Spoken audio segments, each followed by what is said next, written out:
going into 1987, DC Comics was flying high, launching a mega crossover event almost instantly in the wake of their previous mega crossover event. Unfortunately, to best explain the event we're covering today, Legends, I need to go over that previous event, the Crisis on Infinite Earths.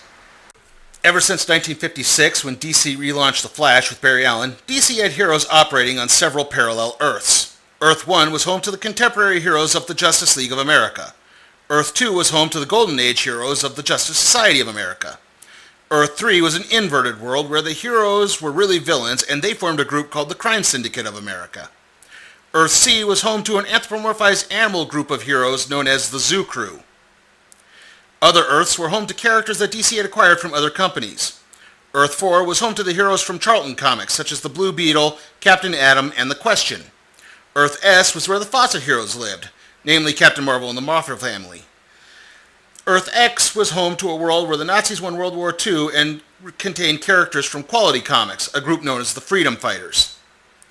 In 1985, DC decided to streamline their continuity with Crisis on Infinite Earths. In the stories, characters from each of the different universes came together to take on a threat that could have destroyed all of the universes, known as the Anti-Monitor. The story climaxed with all of the different Earths being merged into one and the DC Universe being rebooted. Now, this reboot was not instantaneous. In fact, by the time Legends rolled around, only 3 heroes have been properly rebooted: Superman, Wonder Woman, and Captain Marvel. That being said, Legends would serve as something of a launch point for a couple of series, but we'll be touching on those a little bit later. So without further delay, this is Legends. On the planet Apokolips, the tyrannical Darkseid surveys over all he rules. Though he is not happy, as the planet Earth has continuously evaded his clutches thanks to the efforts of the planet's heroes. But now, Darkseid has a plan to rid himself of this irritant.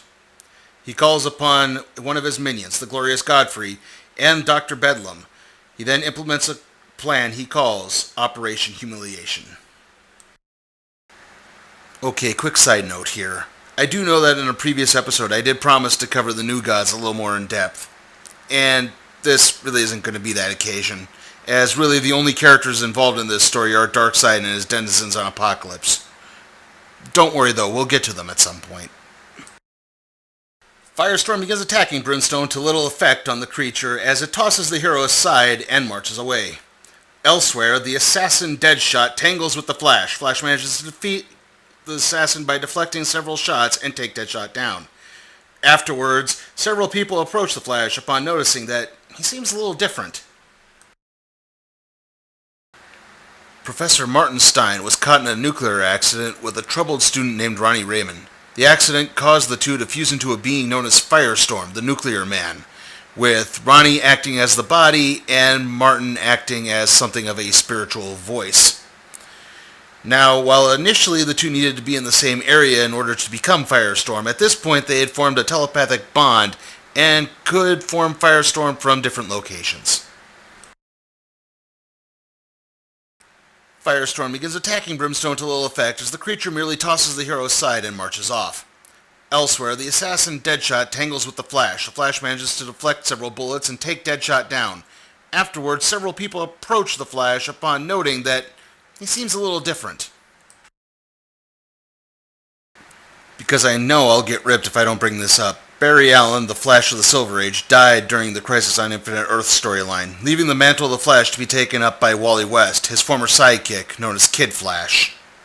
Also, the Robin that appears in this story is not Dick Grayson. Instead, it's Jason Todd. Flash returned at Titan Tower, where Beast Boy is watching a debate between young Billy Batson and anti-superhero pundit G. Gordon Godfrey. Godfrey rails on the heroes, saying that their emphasis on fighting and violence provides a bad influence on children. Yeah, if you haven't figured it out already, G. Gordon Godfrey is really Darkseid's disciple, Glorious Godfrey, the mind manipulator from Apokolips. Also, the name is obviously a take on disgraced presidential aide G. Gordon Liddy. Funny that Jack Kirby based Darkseid initially on Richard Nixon. The debate is interrupted by a power outage in the studio. This allows Billy Batson to slip away and under the magic phrase, Shazam. Captain Marvel exits the building, which is under attack by a being called Macro-Man. Marvel takes on the giant and tosses him onto the roof of a skyscraper. Marvel's advantage is short-lived as MacLeod knocks him down. The giant then picks up Marvel and smashes him through the roof of the building. As a last-ditch effort, Marvel shouts Shazam! The lightning comes down and strikes MacLeod. Marvel reverts to Billy Batson, but MacLeod is engulfed in flames, and the giant then stumbles over the ledge of the building, falling to his death. Meanwhile, in Washington, D.C., Colonel Rick Flag knocks on the door of the director of a group called Task Force X. The director gives Flag a series of orders to bring together a group of candidates. Amanda Waller needs them for a suicide mission. Elsewhere, the Legion of Superheroes member Cosmic Boy is enjoying a cup of coffee in the past when Brimstone passes by. Cosmic Boy tries to take on the creature only to be knocked down. It's then that assistance comes in the form of the Justice League. Now, I should point out that at this point, the Justice League was in pretty dire straits. The team was no longer based on a satellite orbiting Earth. Instead, it was based out of Detroit and being led by a coalition of Aquaman and the Martian Manhunter. Joining them were previously mentioned Firestorm, Ralph Dibny the Elongated Man, Gypsy, who had the ability to walk through walls, Vixen, who could channel animal abilities through her magic totem, Steel, no, not that Steel. This was the grandson of a World War II hero that actually debuted in the 1970s. And the earthquake-causing Vibe, a character widely regarded as a horrible, horrible attempt to cash in on the burgeoning hip-hop culture of the 1980s. Elsewhere, a crowd gathers around the burning corpse of MacLeod. A few members note that they saw Captain Marvel fighting the giant before he fell. Billy Batson looks on in horror, knowing that he's a murderer. This is followed by G. Gordon Godfrey talking with another reporter. Godfrey reiterates his stance on superheroes being outdated and not belonging in this world. Slowly, the crowd begins to come around to Godfrey's viewpoint as Billy Batson sadly slinks away, vowing to never become Captain Marvel again. On Apocalypse, Darkseid watches on a view screen. He notes that Batson is only the first. Soon the people will turn on all the other heroes. It turns out that MacLeod was really an android being piloted by the conscience of Dr. Bedlam. All of this has been witnessed by the Phantom Stranger. Darkseid gloats to the stranger, who points out, the despot hasn't won yet. Back with the Justice League, they prepare to take on Brimstone, Martian Manhunter leading the charge, failing to take into account that Brimstone is made of fire, which John is deathly afraid of. Vibe then sets about creating an earthquake to trap Brimstone, and all that happens is the creature topples over a building onto the League. Brimstone then marches off. Elsewhere, Floyd Lawton, aka Deadshot, is bailed out of jail by Rick Flag. Flag gives Lawton an offer: perform a mission for the government and all charges against him will be dismissed. Lawton takes the offer without thinking twice. Meanwhile, in Gotham City, a group of thugs hold up the patrons of a local mall. This gets halted by Batman and Robin. Unfortunately, in the midst of the ensuing fight, one of the robbers' guns begins firing. Batman takes the thug down and the Gotham police arrive. Several officers begin taking Batman to task over the incident with the gun. Civilians could have gotten killed. Coincidentally, the crowd also begins to get riled up. They begin to go after Robin. Batman tries to leap into the action, only to get hit in the face with a bottle of perfume. Commissioner Gordon pulls the blinded Batman away, pointing out that he can't help Robin with his vision compromised. Eventually, the police quell the riot and find Robin's body. He's been beaten to a bloody pulp. Foreshadowing. In other parts of the world, the Blue Beetle breaks up a drug deal, only to get chewed out by the police who were staking the deal out. Also, a crowd chews out Guy Gardner after he lands a clashing plane into the rush hour traffic. All of this leads President Reagan to issue an executive order calling for all superheroes to cease activity until G. Gordon Godfrey and his ever-growing disciples can calm down. Superman reluctantly accepts the order and heads back to the Fortress of Solitude. In the wake of the president's announcement, protesters begin to gather outside of Titan's Tower. Inside, Flash and Beast Boy are being detained by a government agent, Sarge Steel. Despite Steel's threats, the two Titans opt to exit the building. Elsewhere, Amanda Waller gathers together Flash villain Captain Boomerang, Deadshot, the Enchantress, and a few others to join Task Force X. Upon completion of a mission, if the members actually survive, their criminal records will be cleared. Though, to keep the bad guys in check, each of them gets fitted with a bracelet rigged to explode should they start acting up. That's right, Legends marks the debut for the Suicide Squad. Now, I'm sure most of you are familiar with the likes of Deadshot, Captain Boomerang, and the Enchantress, but we have a couple others to cover. First, we have the martial arts master Bronze Tiger, who's actually a superhero. After that is Blockbuster, a former chemist who experimented on himself with a strength enhancement formula. Both of these men, along with the Enchantress, actually joined Task Force X of their own volition, and so they are not fitted with explosive bracelets. The Suicide Squad is deployed to Mount Rushmore to take on Brimstone. Meanwhile, a still traumatized Billy Batson tries taking cover in a dark alley. It's then that he meets a lost girl named Lisa, and the two set about trying to locate Lisa's parents. Back with the Suicide Squad, they implement a plan to take down Brimstone. Blockbuster begins tearing apart the ground at the towering creature's feet, while Boomerang uses a special baffle ring to disorient Brimstone. This sets up Deadshot to blast Brimstone with a special rifle designed to affect the magnetic fields around the creature. Before Deadshot can get the shot off, Brimstone grabs Blockbuster and crushes him to death. However, Deadshot manages to shoot Brimstone, and the creature simply burns up. The Enchantress then turns the flames to snow. Bronze Tiger then knocks Enchantress out after she starts to go power mad. Meanwhile, in Gotham City, Bruce Wayne visits Jason Todd in the hospital as the rioting resumes. Bruce leaves the room, vowing to halt this once and for all.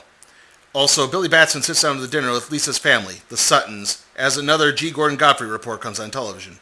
Mr. Sutton, Lisa's father, agrees with what Godfrey is saying and takes away a Superman figure from Lisa's younger sister and tosses it into the fireplace. This is its Billy to the point that he runs off. Back in Apokolips, Darkseid sets about implementing the next phase of his plan, the unleashment of his War Hounds. The War Hounds are mechanical versions of the Hounds, large dogs often employed by Darkseid's forces, including his elite parademon troops. In Star City, Black Canary takes on longtime foe Count Vertigo, who is attacking a pair of police officers. The fight is interrupted by the officers who are trying to enforce the president's order. One of them has a change of heart and begins tussling with his partner. In the midst of the struggle, the gun goes off, and the officer left behind blames Canary. There are still heroes fighting the fight, though. In Gotham, Batman manages to take down the Joker, while in Los Angeles, Guy Gardner takes down a group of bodybuilding bank robbers. In Chicago, Blue Beetle takes down the time-traveling villain Kronos, who is attempting to steal a set of antique clocks. Afterwards, Beetle still needs to flee the police. In Salem, Massachusetts, Kent Nelson views the goings-on through the mystical orb of Naboo. Nelson knows the general public is being brainwashed by the hypnotic powers of the glorious Godfrey. Despite the pleas of his wife, Inza, Kent Nelson knows he must don the helmet of fate once more. Kent Nelson is the son of an archaeologist who opened the tomb of an Egyptian sorcerer, Naboo the Wise. The spirit of Naboo trained Kent in several mystic arts. Eventually, Kent began wearing a special helmet that contained Naboo's soul and would go on to fight evil as Dr. Fate.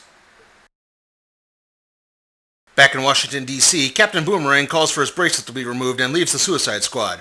He's actually the only one to leave, as everyone else elects to stay, even Deadshot. Boomerang immediately sets about wreaking havoc when the Flash and Beast Boy happen upon him. Their confrontation gets interrupted by the appearance of the War Hounds. Back in Apokolips, Darkseid begins to implement the next part of his plan, personally grabbing hold of Superman and bringing him to Apokolips. Want to know what happens between Darkseid and Superman? So would I. The problem is those events were covered in the 3 ongoing Superman comics at that time, and those issues are not included in this story for some reason. Instead, we just get Darkseid going after Superman, and then in the next issue, Superman saying, "Darkseid tried to kidnap me." And this isn't the only case either. We're also missing an issue of Justice League where the group disbands. And in case you wonder whatever happened to Cosmic Boy from the Legion of Superheroes, he's off in his own tie-in series. It's Secret Invasion all over again.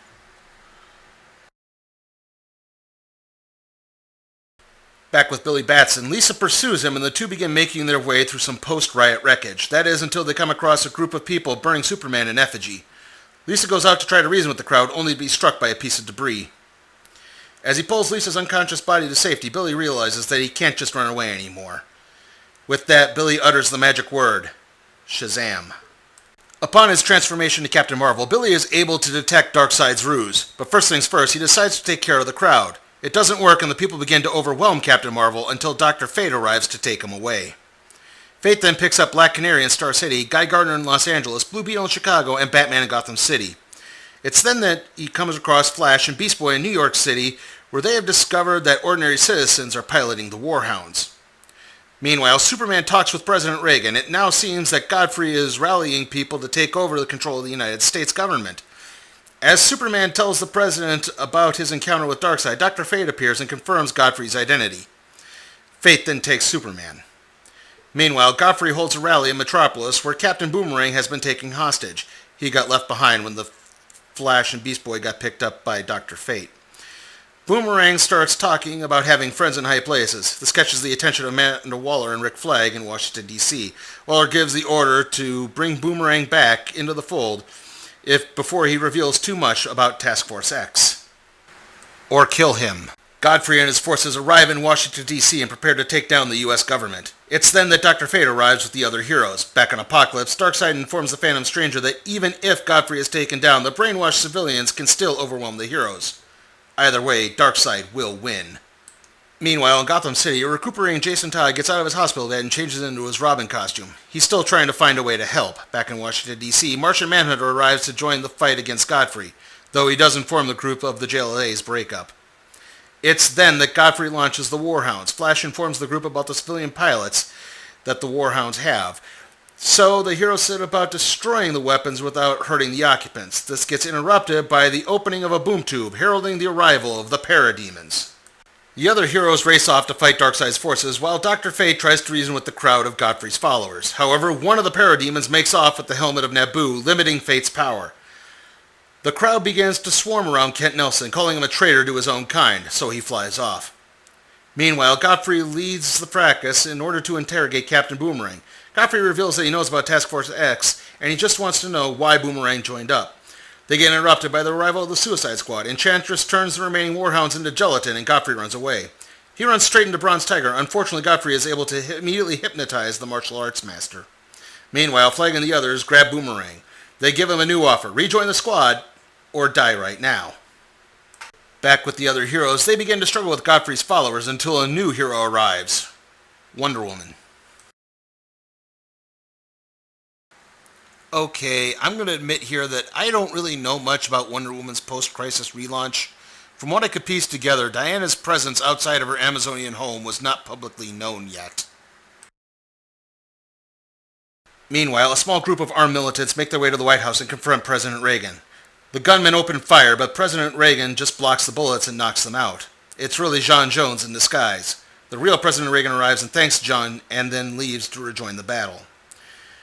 Back with the other heroes, Godfrey arrives to rally his forces. However, unexpected help arrives in the form of Robin, Lisa, and another group of children. The kids say that to take down Superman and the others, the mob will have to go through them. Godfrey responds by immediately smacking down Lisa. The crowd looks on in shock. They're cognizant enough, though, that hitting a child is wrong. However, Godfrey has one last trick up his sleeve and produces the Helmet of Fate. He puts it on and almost immediately drops to the ground in pain. The spirit of Naboo has wiped Godfrey's mind, leaving him in a vegetative state. Freed from Godfrey's mind control, the people beg forgiveness, but Superman informs them there is nothing to forgive as everyone was brainwashed and not in control of their bodies. Afterwards, Captain Marvel suggests that a new group be formed to provide inspiration to people and show them that the heroes are in the best interest for everyone. The other heroes agree, and Dr. Fate suggests a name for the group: the Justice League. That's right. Legends was used to launch the book that would come to be known as Justice League International by Keith Giffen and J.M. DeMatteis. You know, those two guys I talked about so much during my Planetary Brigade review? And, well, that does conclude Legends. How was it? Well, on the plus side, the artwork was great throughout. And, to be honest, I did think the story had a nice premise, particularly with the characterization of Billy Batson and Captain Marvel. I liked his story arc. That being said, on the downside, there's a lot, and I do mean a lot, of recapping going on through this. I mean, from issue 3 onwards, it's just constant referrals back to the confrontation between Macro-Man and Captain Marvel. And look, I do believe in the notion of every comic is someone's first, but this might be the rare exception. I mean, this was part 3 of a 6-part story. I'm willing to bet most people who bought this had already read the previous 2 parts. They didn't need the recaps. That and the missing tie-in issues, they're really leaving a big gap in the story, particularly the Superman stuff. Okay, maybe not so much the Cosmic Boy thing, but Superman and the Justice League, it's just make this thing feeling really empty. In fact, because of those Superman issues being missing, Superman is kind of useless through this. He basically spends most of his time hanging out with President Reagan. And this last bit is a bit of a nitpick, and I really wish I could show you, but the coloring on Wonder Woman sometimes is a little off at some points. Her belt is supposed to be silver, and sometimes it looks flesh-colored, which makes it look even more like Wonder Woman's just running around in kinky lingerie instead of Amazonian battle armor. And, well, unfortunately, the negatives really, really do bring down the positives in this. Unfortunately, I am going to have to give Legends an F. Now, normally this is where I would say, let's see what we'll be doing next time on the Random Trade Review, and then go rummaging through a box for a comic title. And, well, obviously the technical difficulties I have explained to you in my previous video have sort of prohibited me from showing that, unfortunately. I did technically select a book, though, so let's see what it was I picked.